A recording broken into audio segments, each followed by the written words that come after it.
Secara psikis, puasa dapat menanggulangi stres dan depresi bagi sebagian orang karena mereka belajar untuk mengendalikan diri sendiri. Ya, selain itu setelah beberapa hari berpuasa, tubuh akan mengalami peningkatan endorfin dalam darah yang memberikan perasaan sehat secara mental. Dan berikut ini manfaat lain dari berpuasa.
Selain bermanfaat, puasa dapat menjadi berbahaya ketika Anda melakukannya tanpa makan sahur atau saat kondisi tubuh tidak sehat. Dan berikut adalah beberapa kondisi yang berisiko untuk melakukan puasa.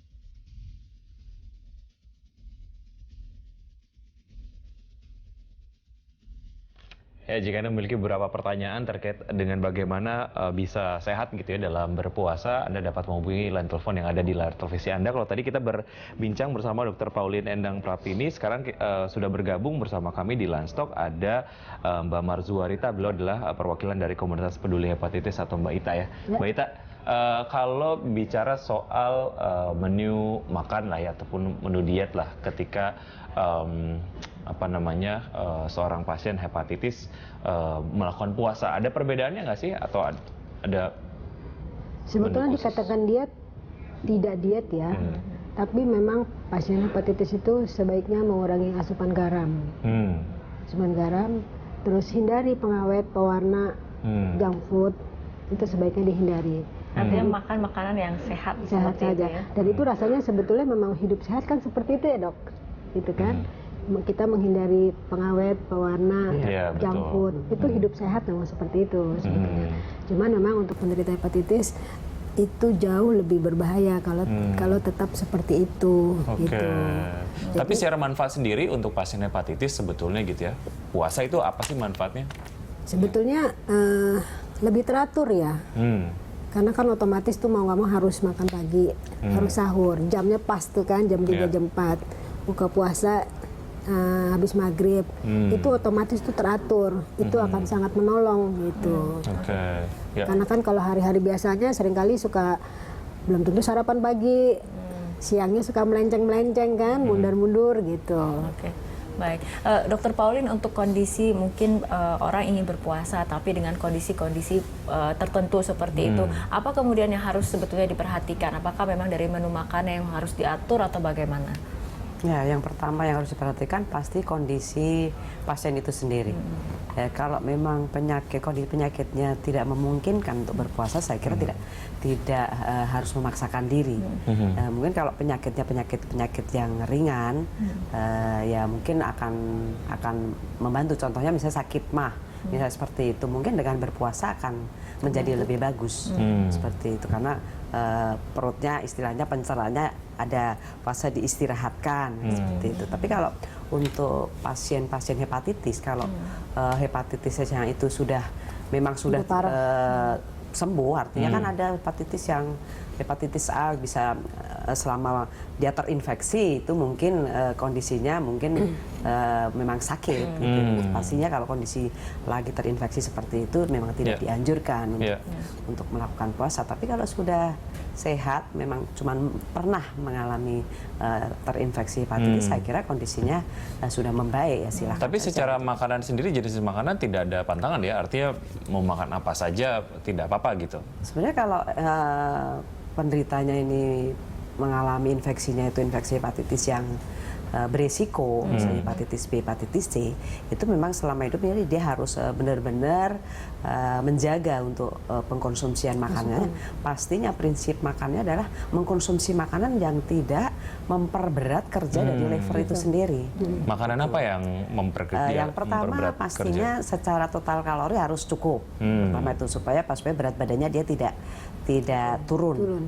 Itu. Kemudian memang ada beberapa jenis makanan, misalnya lemak itu pilihan lemaknya pastinya lemak yang tidak dimetabolisme di liver. Misalnya lemaknya itu harus lemak yang rantai karbonnya itu rantai pendek dan rantai sedang. Itu seperti itu. Itu adanya bisa dalam jenis minyak itu minyak kelapa yang boleh dikonsumsi. Minyak kelapa murni. Jadi bukan minyak kelapa sawit atau minyak olive atau yang seperti itu, bukan. Tapi justru minyak yang berasal dari kelapa murni, karena dia rantai karbonnya itu rantai sedang, jadi dia tidak, metabolismenya tidak melalui liver, tapi dia akan diserap secara pasif, kemudian akan dirubah menjadi energi. Kemudian jenis proteinnya harus yang tinggi asam amino rantai cabang, karena asam amino rantai cabang itu tidak dimetabolisme di dalam liver, tapi justru dia dimetabolismenya pada otot-otot, sehingga tidak memperberat kerja dari liver itu sendiri. Dan itu jenisnya banyakan pada ikan, kemudian daging putih, kemudian tahu tempe. Kalau lemak-lemak yang kebetulan terbawa dari daging, misalnya ayam atau misalnya daging sapi gitu, itu gimana terhadap pasien hepatitis? Ya, terhadap pasien hepatitis pastinya itu karena lemaknya adalah lemak jenuh yang banyak di situ, pasti dia akan dimetabolismenya melalui liver, akan memperberat kerja dari liver itu sendiri. Seperti itu. Jadi ya sebaiknya kalau toh misalnya terikut, artinya terkonsumsi, ya jumlahnya jangan terlalu berlebihan. Mbak Ita, mungkin teman-teman di komunitas peduli hepatitis ini gimana sih semangatnya pada saat berpuasa? Kalau kita sering diskusikan itu ya, saya punya grupnya soalnya, kita ada grupnya. Kalau saya suka mengatakan gini, kembali deh pada pola yang Rasulullah ajarkan, makan itu secukupnya, gitu. Sempat memang dikatakan kan pasien hepatitis itu harus nggak boleh ini, nggak boleh ini, nggak boleh ini, gitu. Saya justru mengatakan di mana daya tahannya ada. Kalau nggak boleh daging, nggak boleh ayam, nggak boleh ini, nggak boleh ini, gitu kan. Saking takutnya, gitu kan. Boleh, tapi secukupnya, seperti dokter bilang, secukupnya. Ya. Tapi pengetahuan terkait dengan jenis lemak yang harus dikonsumsi, jenis protein yang harus dikonsumsi, itu sebetulnya sering melakukan sosialisasi nggak sih ke anggota-anggota dari komunitas? Karena sendiri? dulu almarhum suami saya aja, kalau secara teori dia nggak bisa makan banyak lah. Tapi menurut saya selera makan dia sudah hilang, kan? Dari mana dia punya daya tahan kalau dia nggak ada masuk nih? Gitu. Jadi buat saya gini, kamu mau makan apa? Makan aja. Toh nggak bisa makan banyak, gitu kan. Paling makan hanya, saya mau ayam, paling satu. Saya mau daging, paling satu. Bisa 3 hari cuma satu, gitu kan. Jadi apa aja yang dia mau, asal cukup. Iya, betul. Jadi kayak misalnya mau, sebenarnya santan nggak boleh, karena itu lemak kan. Tapi kalau misalnya makan di warung Padang, nggak usah ngambil kuahnya gitu kan, atau kuahnya sedikit saja gitu, diminimalisir lah. Jadi ada, yang penting disiasati seperti itu ya. Justru daya tahan tuh harus diutamakan gitu. Jadi apa aja nggak apa-apa, yang penting tidak berlebihan, secukupnya saja. Kuncinya itu ya Dokter Paulin ya, tidak berlebihan seperti itu ya. Memang kecukupan kalori harus dipenuhi, harus dipenuhi. Tetap dipenuhi. Dan biasanya memang pasien-pasien dengan hepatitis ini nafsu makannya turun sekali karena mual, rasanya kan begitu. Nafsu makannya itu benar-benar bisa drop gitu. Jadi ya memang harus menyemangati kita ini untuk bisa mengkonsumsi makanan. Baik. Karena walaupun bisa konsumsi makanan pasti juga nggak bisa banyak. Oke, Dokter Paulin dan juga Mbak Ita, kita akan lanjutkan perbincangan tapi kita ikuti jeda berikut terlebih dahulu.